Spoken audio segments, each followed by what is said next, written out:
Секој да го следи примерот на одредени луѓе кои што не го забораваат манастирот Добра вода и финансиски помагаат за негово реновирање и доизградување, порачуваат домакините, кои што се заблагодарија на семејството што помогна и даруваше за манастирот.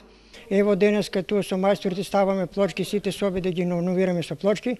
Тоа сакам да дам еден голем поздрав до кумата Јадранка од Австралија, дека тоа она донира, беше на годишно собрање видеја и кажу и донира. Исто кој ќе дојде рече да видам, ќе ви донирам и други работи. Исто така сакам да се заблагодарам на мојот тим одборници Тошо и Славчо, дека работат нон-стоп, и да се заблагодарам на мајсторот Дацо, што со неговите работници што туа работат, ево некој ден не се плашат ни дали доши снег, ги постават и плочките многу добро. Значи сакаме да го обновиме овај манастир да биде малку поспреман, по-туристички манастир да биде сите добро кој што треба. На овој манастир му недостига кујна и конаци, како и да се направи патот до него. Секоја година апелира домакинот. На нас освен патот ние треба сега да направиме кујна, после кујната треба на овај манастир нему достига и треба да има еден добар конак. Значи че има добар конак да сите верници да можат да постојат по конак.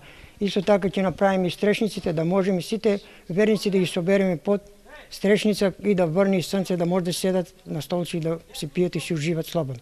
Инаку на манастирот Добра вода секоја година голем број верници се собираат на првиот петок по Великден, или кај народот познат како Источен петок Балаклија.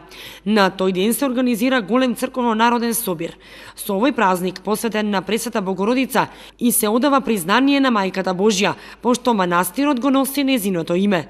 Тој ден болните најмногу одат на лековити води, а се верува дека водата во овој манастир е лековита.